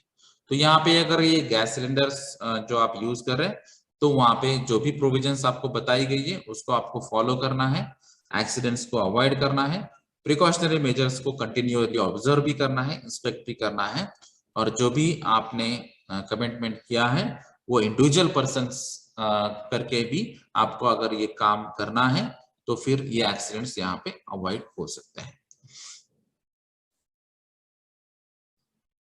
17 नंबर है competent person to be in charge of the operations. तो हमने अभी तक जो बात की, तो ये चीफ कंट्रोलर ऑफ एक्सप्लोजिव या कंट्रोलर, जो डेप्यूटी या जॉइंट कंट्रोलर होते हैं, वही मेन यहाँ पे इंचार्ज पर्सन होंगे, जो स्पेशली टेस्टिंग्स के लिए या एग्जामिनेशंस के लिए या कुछ परमिशंस या अप्रूवल के लिए होते हैं। अगर आपको ये हैंडल करना है सिलेंडर या यूज करना है सिलेंडर्स, तो उसके लिए आपको अलग अलग जो ट्रॉलीज होंगे या कन्वेयर्स होंगे या क्रैडल्स होंगे, तो आपको ये स्ट्रेंथ आपको उसकी देखनी है, क्योंकि आपका जो गैस है उसका स्पेसिफिक ग्रेविटी क्या है, उसका डेंसिटी क्या है, उसका वेट क्या है टोटल सिलेंडर्स का, वो आपको चेक करना है। और फिर ये वेट के हिसाब से इसकी स्ट्रेंथ भी आपको चेक करनी है, कन्वेयर्स की, ट्रॉलीज और क्रैडल्स की, और उसके बाद में ये फिर आप यहाँ पे सिलेंडर जो है ये कैरी कर सकते हैं। तो चाहे वो सिलेंडर्स कन्वेयर थ्रू कैरी करे या ट्रॉलीज थ्रू कैरी करे, तो इसके लिए भी कुछ ट्रेनिंग्स होती है, कुछ गाइडलाइंस होती है, और ये जो ट्रॉलीज कन्वेयर्स क्रैडल्स है उसके लिए भी आपको रेगुलरली इंस्पेक्शन और ऑब्जर्वेशंस और रिपेयरिंग और मेंटेनेंस भी आपको रेगुलर बेसिस पे करना होगा। तो यहाँ पे सिलेंडर का जो स्लाइडिंग या फिर ड्रॉपिंग या प्लेइंग ऑप्शन जो है ये एक्चुअली यहाँ पे प्रोहिबिट किया गया है। तो नॉर्मली ये सिलेंडर्स सिर्फ वर्टिकल पोजीशन के लिए ही नॉर्मली बनाए जाते हैं, यानी कि जब भी आपका सिलेंडर फील होता है तो आप चेक कीजिए फिलिंग स्टेशंस पे, फिलिंग स्टेशंस में भी ये वर्टिकल पोजीशन में ही रहा जाता है, और जब भी उसको एक्चुअली ट्रक्स में या फिर कहीं पे व्हीकल्स में लोड किया जाता है तब भी वो वर्टिकल पोजीशन में ही रहा जाता है। तो ये हॉरिजॉन्टल पोजीशन के लिए नहीं बनाए गए हैं या फिर स्लाइडिंग के लिए नहीं बनाए गए, उसका जो डिजाइन है वो डिजाइन के जो भी टेस्ट है वो सिर्फ वर्टिकल पोजीशन के ओरिएंटेड है। तो ये हैंडल करते टाइम ये सभी बातें आपको याद रखनी चाहिए। उसके अलावा जो नॉर्मली हम एलपीजी यूज करते हैं, तो ये भी यही बात कही गई कि अपराइट पोजीशन, ये पोजीशन के लिए ही आपको ये बनाए। जैसे अभी नॉर्मली कुछ लोग यहाँ पे एलपीजी सिलेंडर जब लेके जाते हैं तो हॉरिजॉन्टल पोजीशन में लेके जाते हैं टू व्हीलर्स पे, या फिर अगर आप फोर व्हीलर में भी रखते हैं तो बहुत सारे लोग यहाँ पे उसको हॉरिजॉन्टल कंडीशंस में रखते हैं। तो ये एक्चुअली डिजाइन स्टेज में ये अपराइट पोजीशन के ओरिएंटेड ही बनाया गया है, क्योंकि जो नेक है वो नेक पे जो वॉल है, ये वॉल से अगर ये लीक हो जाता है तो उसका जो बैक प्रेशर है वो बॉटम में आना चाहिए, इस हिसाब से उसको बनाया गया है। अगर आप हॉरिजॉन्टल स्टेज में उसको रखते हैं और आपका अनफॉर्चुनेटली अगर वो वॉल लीक हो जाता है, गैस लीक हो जाता है, तो हाई प्रेशर से, बैक प्रेशर से वो बुलेट की तरह शूट हो जाएगा। अगर गैस सिलेंडर का इतना वेट है तो नॉर्मल सिलेंडर जो हम डोमेस्टिक पर्पस के लिए यूज होते हैं वही 15 केजी के आसपास होता है, कमर्शियल 20 केजी के आसपास होता है। तो ऐसे सिलेंडर्स अगर बैक प्रेशर से इधर उधर जाएंगे तो उसका इम्पैक्ट बहुत ज्यादा हो सकता है। तो इसलिए हैंडलिंग करते टाइम या यूज करते टाइम ये सभी बातें आपको याद रखनी है। तो हॉरिजॉन्टल पोजीशन के लिए अलाउड नहीं है। यहाँ पे अगर फ्लेम्स जो होते हैं, ओपन फ्लेम कहीं पे यूज करना पड़ता है इंडस्ट्रीज में, या फिर कहीं पे लाइट्स यूज करने पड़ते हैं जिसकी वजह से यहाँ पे हीट जनरेशन के चांसेस होते हैं, कहीं पे मोबाइल फोन्स यूज करते हैं, या फिर फायर लाइटिंग ऑफ फायर की प्रोसीजर हो सकती है, वेल्डिंग हो सकता है, स्मोकिंग यहाँ पे, ये सभी चीजें यहाँ पे अलाउड नहीं होगी। तो जिस एरिया में आप सिलेंडर कैरी कर रहे हैं, यूज कर रहे हैं, स्टोरेज कर रहे हैं, मैन्युफैक्चर कर रहे हैं या फिलिंग कर रहे हैं, ये सभी चीजें यहाँ पे अलाउड नहीं है। या फिर अगर आप वेल्डिंग, कटिंग, हीटिंग ऐसे कुछ एक्टिविटीज करते हैं जिसकी वजह से स्पार्क जनरेशन या जो इग्निशन के चांसेस बढ़ जाते हैं, ये सभी एक्टिविटीज यहाँ पे अलाउड नहीं होगी। तो ये जब भी वर्किंग प्लेसेस है, ये सभी स्टोरेज प्लेसेस में आपको लाइसेंस लेना जरूरी है, और लाइसेंस देते टाइम ही आपको ये सभी कंडीशंस के बारे में बताया जाता है। फिर है रिस्ट्रिक्शंस ऑन फिलिंग। तो ये जो सिलेंडर्स हैं, तो उसमें एग्जैक्टली प्रेशर कितना है, आपको कौन सा गैस उसमें भरना है, आपके जो गैस के अलग अलग जो हमने बात कही थी कि इसका वेट कितना है, उसकी वाटर कैपेसिटी कितनी है, उसका थिकनेस कितना है, या फिर उसका लेंथ कितना है, वॉल की कंडीशंस कैसी है, आपने कलर कोडिंग यूज किया है या नहीं, ये सभी बातों का यहाँ पे ध्यान रखा गया है। तो वेल्डेड सिलेंडर्स जो है, तो ये फिलिंग के लिए नॉर्मली अलाउड नहीं होते हैं। तो ये परमानेंट और हाई प्रेशर लिक्विफाइबल गैस जैसे बोरॉन ट्राइफ्लोराइड है या फिर कार्बन क्लोराइड है, यानी कि फॉस्जीन, जो आपको भोपाल गैस ट्रेजेडी में मालूम है, तो सबसे पॉइजनस गैस वो फॉस्जीन था। और फिर क्लोरीन ट्राइफ्लोराइड या फिर साइनोजेन या cyanogen chloride, hydrogen cyanide, hydrogen sulphide, ऐसे बहुत सारे सिलेंडर्स यहाँ पे हो सकते हैं। उसके अलावा अगर आपको एक्सपोर्ट करना है तो आपको स्पेसिफिक परमिशंस लेनी होगी, गाइडलाइंस फॉलो करनी होगी, जैसे यहाँ पे है international maritime dangerous goods code, वो फॉलो कर रहे होंगे, या फिर आपको एग्रीमेंट करना होगा जो international carriage of dangerous goods by road के लिए, अगर आप ये रोड से ये एक्सपोर्ट करने वाले हैं। तो ये चीफ कंट्रोलर का आपको यहाँ पे परमिशन लेना होगा। और अलग अलग जो स्टोरेज फैसिलिटी होगी, ट्रांसपोर्टेशन फैसिलिटी होगी, स्पेशली कोल गैस के लिए या कार्बन मोनोऑक्साइड या कॉम्प्रेस्ड बायोगैस या फिर hydrogen, CNG, coal bed methane या फिर मीथेन के लिए, वहां पर भी आपको ये अलग अलग प्रोविजंस देनी होगी। स्पेशली यहाँ पे अगर मिक्सचर होता है तो वहां पे इनर्ट गैस भी वहां पे ऐड किया जाएगा, जिसकी वजह से यहाँ पे इग्निशन के चांसेस कम से कम हो जाए। तो यहाँ पे इनर्ट गैसेस भी यूज हो सकते हैं, ये स्पेसिफिक गैसेस के लिए जहां पर ये फ्लेमेबल कैटेगरी वाले गैसेस हैं। और कुछ गैसेस जो है वो दूसरे गैसेस के साथ कंपैटिबल नहीं होते, तो ये भी आपको यहाँ पे चेक करना होगा कि कंपैटिबिलिटी क्या है। तो उसके बाद ही आपको ये स्टोरेज या ट्रांसपोर्टेशन के लिए परमिशन मिलेगी। जब आपको ये गैस सिलेंडर्स या कैस्केट्स का लोडिंग करना है, अनलोडिंग करना है या ट्रांसपोर्ट करना है, तो आपको शेड्यूल्स में जो डिटेल गाइडलाइन दिए गए हैं उसको फॉलो करना जरूरी है, परमिशंस लेना जरूरी है, और लाइसेंस होना भी जरूरी है। अगर आप ये स्टोर करने वाले हैं तो स्टोरेज के लिए भी स्पेसिफिक कुछ गाइडलाइंस है, जैसे कि ये स्टोरेज प्लेस जो है ये कम से कम टेम्परेचर पे होना चाहिए, ड्राई प्लेस होना चाहिए, वेल वेंटिलेटेड प्लेस होना चाहिए, यानी कि यहाँ पे जो एयर का फ्लो है वो कंटिन्यू यहाँ पे होना चाहिए, वो कवर होना चाहिए वो प्लेस।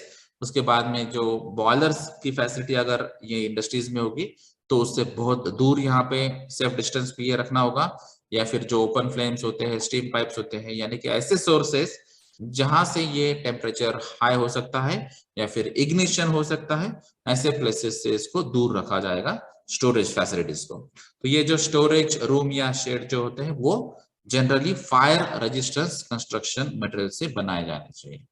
अगर स्पेसिफिक आपके पास लिक्विफाइड पेट्रोलियम गैस सिलेंडर्स है या फिर डिजॉल्व गैस सिलेंडर्स है, तो ये स्टैक अगर करते हैं तो इसको अपराइट पोजीशन में स्टैक करना नेसेसरी, हॉरिजॉन्टल पोजीशन के लिए अलाउड नहीं है। अगर आपके यहाँ पे फ्लेमेबल गैसेस या टॉक्सिक गैसेस आप स्टोर करते हैं तो इसको अलग अलग रूम में या अलग अलग कंपार्टमेंट में इसको स्टोर करना जरूरी है। अगर ये कंडीशंस जो होती है तो वो कंडीशंस आपको चेक करनी है, तो यहाँ पे एंटी करोसिव केमिकल्स या पेंट आपको यूज करना पड़ेगा, जहां पे करोजन का रेट कम होना चाहिए और जिसकी वजह से ये वॉल पे या सिलेंडर पे एडवर्स इफेक्ट हो सकता है, तो वो आपको अवॉइड करना चाहिए। जो भी कंबस्टिबल मटेरियल्स है उससे आपको दूर रखना है ये स्टोरेज प्लेस, और जो सिलेंडर्स है ये सेग्रीगेट करने होंगे, जैसे कि अलग अलग सिलेंडर्स के अलग अलग कैरेक्टरिस्टिक्स होगी, उसके वॉल्स भी होंगे, और ये सभी वॉल्स आपको ऑब्जर्व करने हैं कि ये क्लोज्ड पोजीशन में है या नहीं, क्योंकि कुछ गैसेस ऐसे होते हैं अगर वो लीक होने के बाद भी कलरलेस और ऑर्डरलेस होते हैं, लेकिन वो फ्लेमेबल या टॉक्सिक या एक्सप्लोसिव हो सकते हैं। तो ऐसी जगह आपको ये स्टोरेज फैसिलिटीज आपको ठीक तरह से मेंटेन करना जरूरी होगा।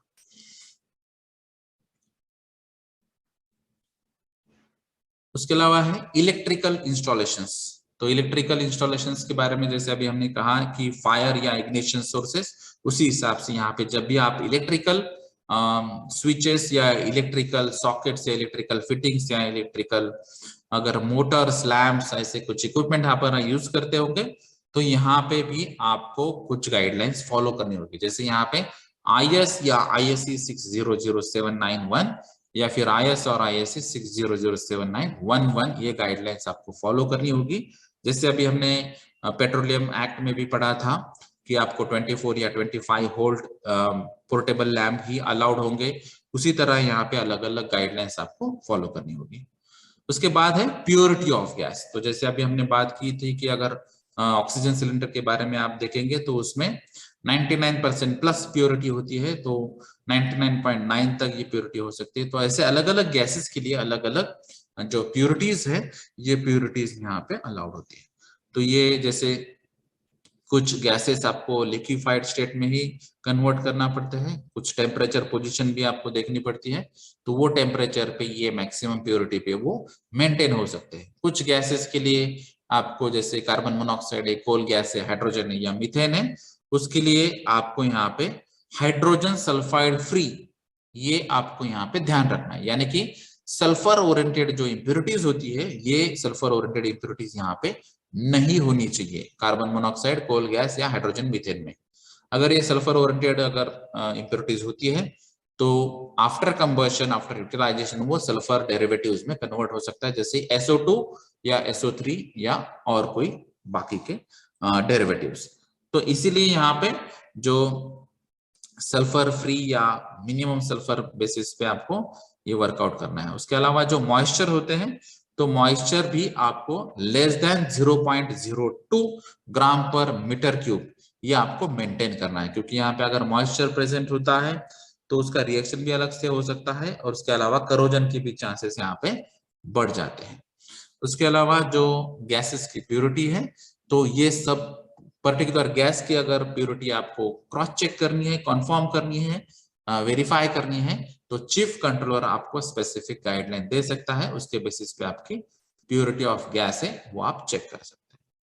फिर जो सिलेंडर है, तो ये फायर कैच कर सकता है, फ्लेमेबल गैसेस अगर इसमें हो गए, इसीलिए आपको यहाँ पे उसके स्ट्रक्चर के बारे में, उसके जो फायर रेजिस्टेंस मटेरियल के बारे में, या फिर हीट ट्रीटमेंट जब होती है उस टाइम आपको क्या क्या प्रिकॉशनरी मेजर्स लेने चाहिए, या फिर जब टेस्टिंग्स होती है उस टाइम आपको प्रिकॉशनरी मेजर्स क्या लेने चाहिए, या फिर कहीं पे कुछ एलिमेंट्स का डैमेज होता है तो उस टाइम भी आपको क्या क्या प्रिकॉशनरी मेजर्स लेनी चाहिए, इसके बारे में भी यहाँ पे गाइडलाइंस दी जाए। फिर है ओनरशिप ऑफ सिलेंडर। तो जो भी यहाँ पे गैस सिलेंडर का ओनर होगा, जिसके पास ये लाइसेंस होगा, या हैंडलिंग के लिए लाइसेंस होगा, स्टोरेज के लिए या फिलिंग के लिए लाइसेंस होगा, वो उसका ओनर हो सकता है। अगर सिलेंडर की अगर कुछ प्रॉब्लम हो जाता है, कहीं पे आपको प्रॉब्लम लगता है, तो वो रीटेस्ट भी आप कर सकते हैं। अदरवाइज जनरली जो पीरियोडिकल टेस्ट होता है वो कम से कम एक बार 1 साल में होता ही है।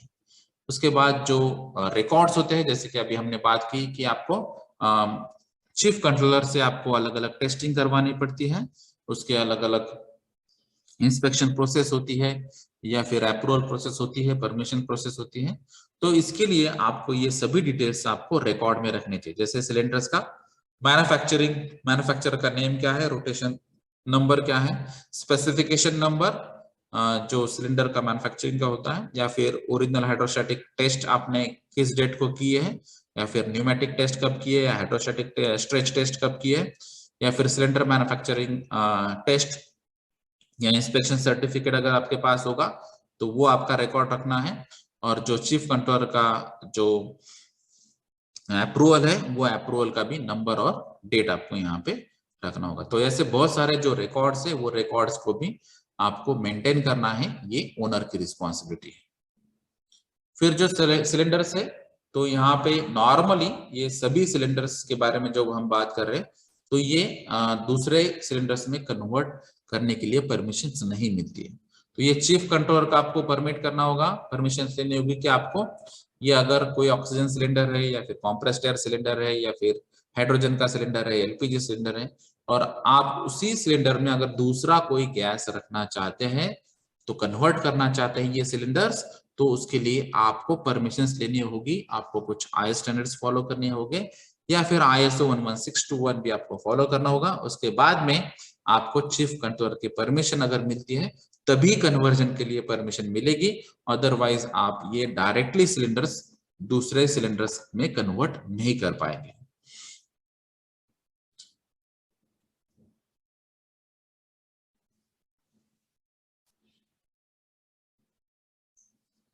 अभी यहाँ पे जो चीफ कंट्रोलर की जो प्रोसेस होती है, जैसे अभी हमने कहा कि आपको परमिशन से अप्रूवल लेना पड़ता है, तो उसके लिए कुछ डॉक्यूमेंट्री एविडेंसेस आपको यहाँ पे रखने होंगे, कुछ ऑथेंटिफिकेशंस कॉपी भी यहाँ पे आपको रखनी होगी। जो भी आपके स्टेटमेंट्स होते हैं वो डुप्लीकेट्स में आपके रखने होंगे, जैसे कि मैन्युफैक्चरर का सीरियल नंबर क्या है, सिलेंडर की डिटेल क्या है, असेंडिंग ऑर्डर से आपको क्या रखना है, इंस्पेक्शन क्या क्या सर्टिफिकेट्स होते हैं, तो ये सभी चीजें आपको यहाँ पे डुप्लीकेट में रखनी होगी। यानी कि अगर नेक्स्ट कोई इंस्पेक्टर आता है तो आप ये इजीली दिखा पाए।